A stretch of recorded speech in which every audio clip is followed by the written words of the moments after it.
Hi friends, இப்போ என்ன செய்ய போகிறோம்னா உருளைக்கிழங்கு கலகலா செய்ய போகிறோம். எப்படி செய்யணும்னு பார்க்கலாம் வாங்க. அதுக்கு முன்னாடி உருளைக்கிழங்கு, பன்னு, கருவேப்பிலை, கொத்தமல்லி, உப்பு, பெருங்காயத்தூள், அதுக்கு தேவையான மசாலாக்கள், அப்புறம் கார்ன்ஃப்ளவர் மாவு. வாங்க எப்படி செய்யணும்னு பார்க்கலாம்.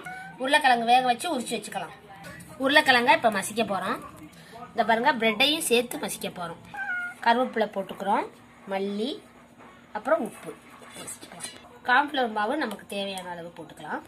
மஞ்சத்தூள், மிளகுத்தூள் கொஞ்சம், மிளகாத்தூள், மீன் வறுவல் பொடி, கறி மசாலா பொடி கொஞ்சம், பெருங்காயத்தூள் கொஞ்சம் போட்டுக்கலாம்.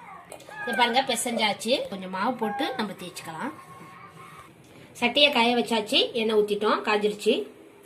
இப்போ ஒவ்வொரு உருண்டையாக எடுத்து போட்டுக்கலாம். நாங்கள் கலகலான்னு செஞ்சோம், ஆனால் அது உருண்டையாக வந்துருச்சு. என்ன சாப்பிட போகிறோம்? உருளைக்கிழங்கு உருண்டை தயாராகிடுச்சு. அம்மாட்ட கொடுத்து சாப்பிட சொல்லலாம். அந்த சுடுது